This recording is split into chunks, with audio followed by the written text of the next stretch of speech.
"Nancy, I'm truly sorry for all the trouble I've caused you," she said with a sad face, as I pushed her wheelchair during a stroll. "I don't particularly enjoy caregiving, but I can't just leave my mother-in-law alone in the house after my father-in-law passed away so early. My name is Nancy, a 45-year-old housewife with a part-time job. I've been married to my husband Mike for over 20 years. We're a family of 4.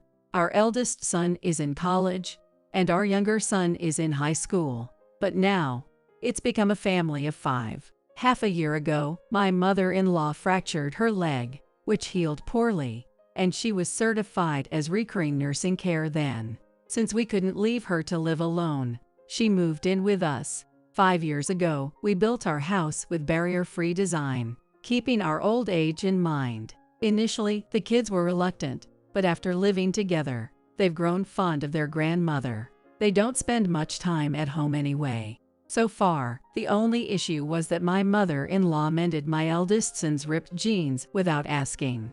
But then, a sudden incident occurred.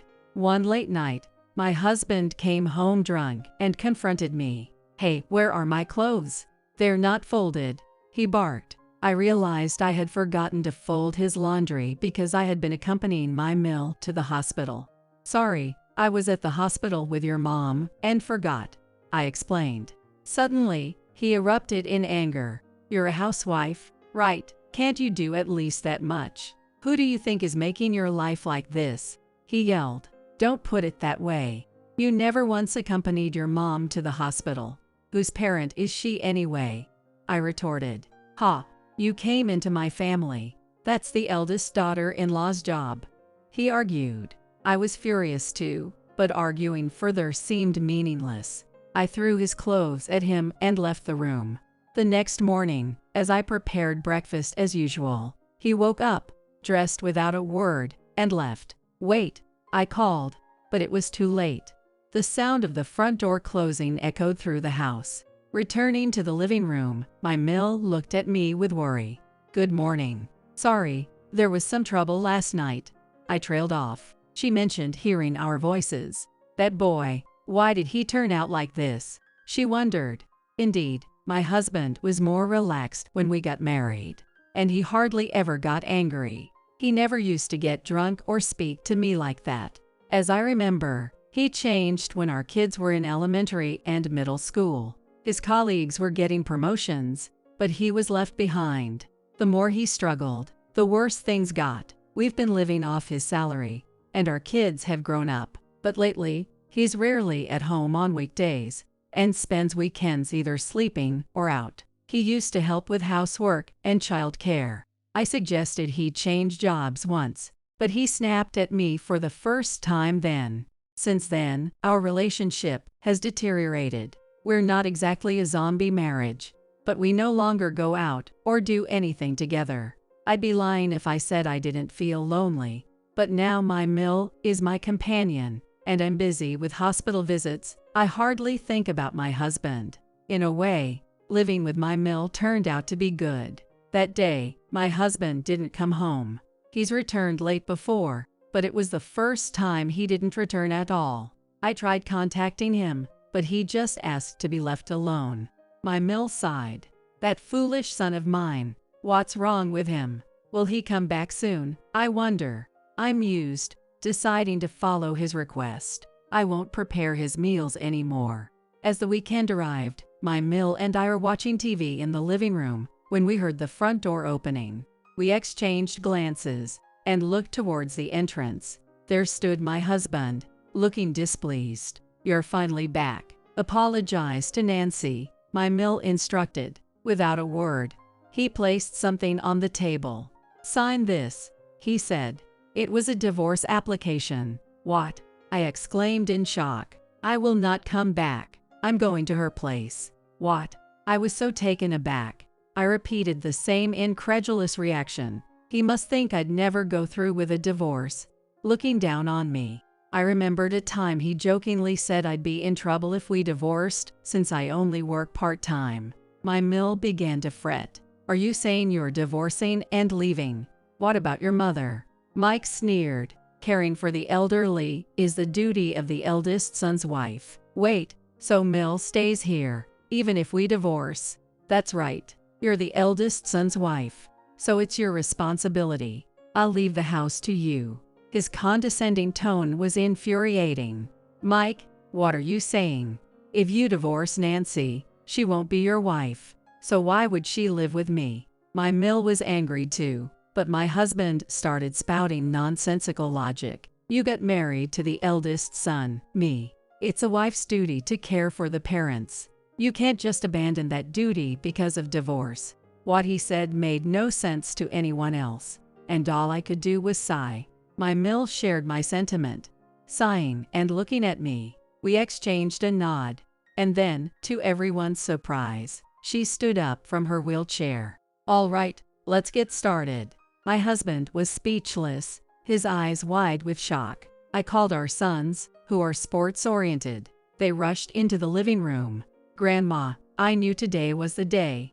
My eldest son chuckled, and my Mill smirked. Finding the situation increasingly absurd, I laughed and said, let's do this.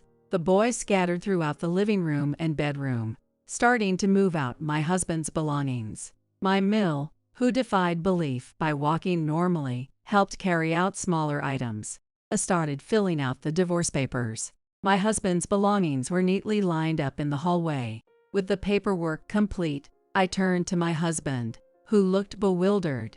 We're strangers now. Ignoring his confused look, I continued, I'll send your stuff to Angela's place, so write down her address. I bet life with Angela, 10 years my junior, must have been fun. I wish you both all the best. At the mention of her name, he looked at me in shock. Angela from your office? Right, having an affair within the same department. You always lived in such a small world. I sneered back. You said you were going to her place. Right, go ahead. But just so you know, our life won't change without you. Realizing I knew about his affair, his demeanor changed completely, and he became frantic. Wait, hold on. It's not like that. What's not like that? You're divorcing me to be with your mistress, right? Or is there another one? No, it's not that. Wanting a divorce, but changing your tune all of a sudden. Why? Did you bring the divorce papers just to threaten me, assuming I'd never go through with it? Seeing his agitation, it seemed I hit the nail on the head. What are you going to do without me? He was, rather considerately, worried about our future. Don't worry.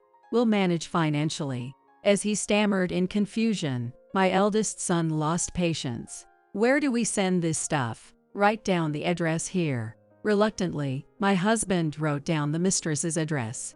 After watching him, the boys thanked him for raising them, smiling as they said it. When they looked up, my husband had a complicated expression, but they assured him out of the house. Through the window, I could see him walking away, dejected. That sight made me laugh again. Despite he wanted the divorce, looking down his nose on me, he looked so pitiful. Good work, Nancy, my Mill said, patting my back. Did you see his face when Grandma stood up? My younger son asked mischievously, and we all laughed together. In reality, my Mill's rehabilitation was going well, and she was almost fully recovered. At the last hospital visit, her doctor said she could gradually start living without the wheelchair. She was sitting in it earlier just because it was a comfortable height for watching TV. We had planned to buy a chair for my Mill, but until then, she found the wheelchair more comfortable to use.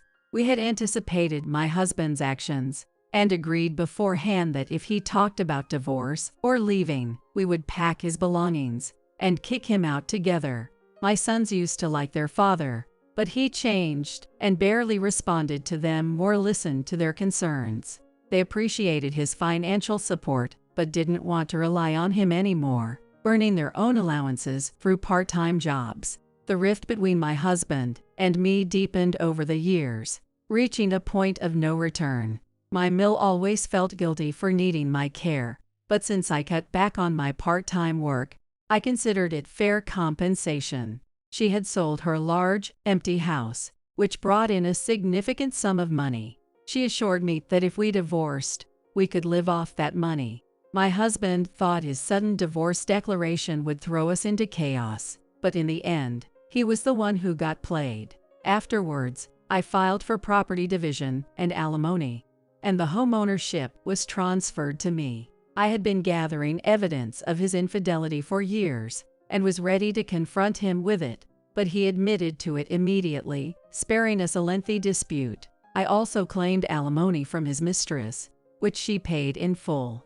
Apparently, she was single and about to marry into a wealthy family, but the engagement was called off when this affair came to light. Though I was just wondering why she had an affair with my husband, he was still handsome for his age, which might have attracted her, despite her affluent fiancé being less attractive, as I heard through the grapevine. With the alimony from both, I had no worries about our living expenses for a while.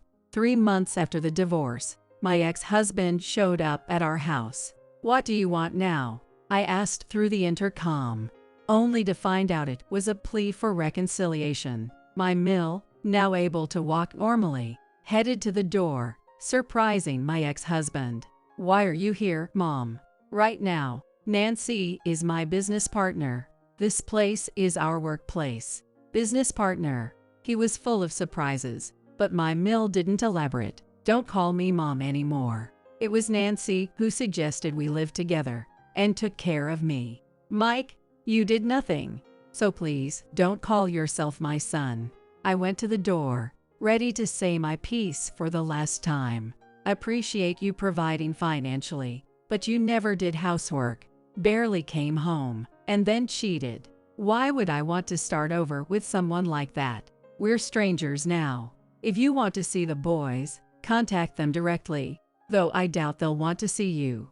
My ex-husband, speechless and looking sad, just stood there, but it was a natural consequence of his actions. "We're happy as a family now, so please don't interfere anymore. Goodbye."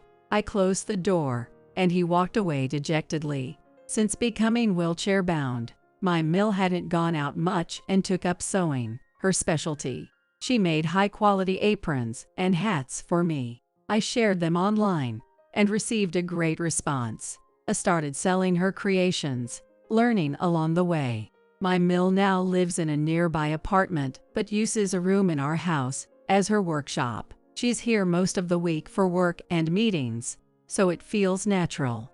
My ex-husband is unaware, but we're making a decent income now. My mill is thriving and happy. If you hadn't taught me, I would have never known I could sell my creations like this. I'm already receiving feedback on my new pieces. She beams. Hearing her joy makes me happy too. Technically, we're no longer in-laws, but I still call her Mill, and we get along great. Grandma's here today, right? I bought her favorite sweets. My eldest son says, coming home with a bag of treats. Our home is filled with more smiles than ever. The boys will eventually leave the nest, but I know my mill and I will continue our good relationship.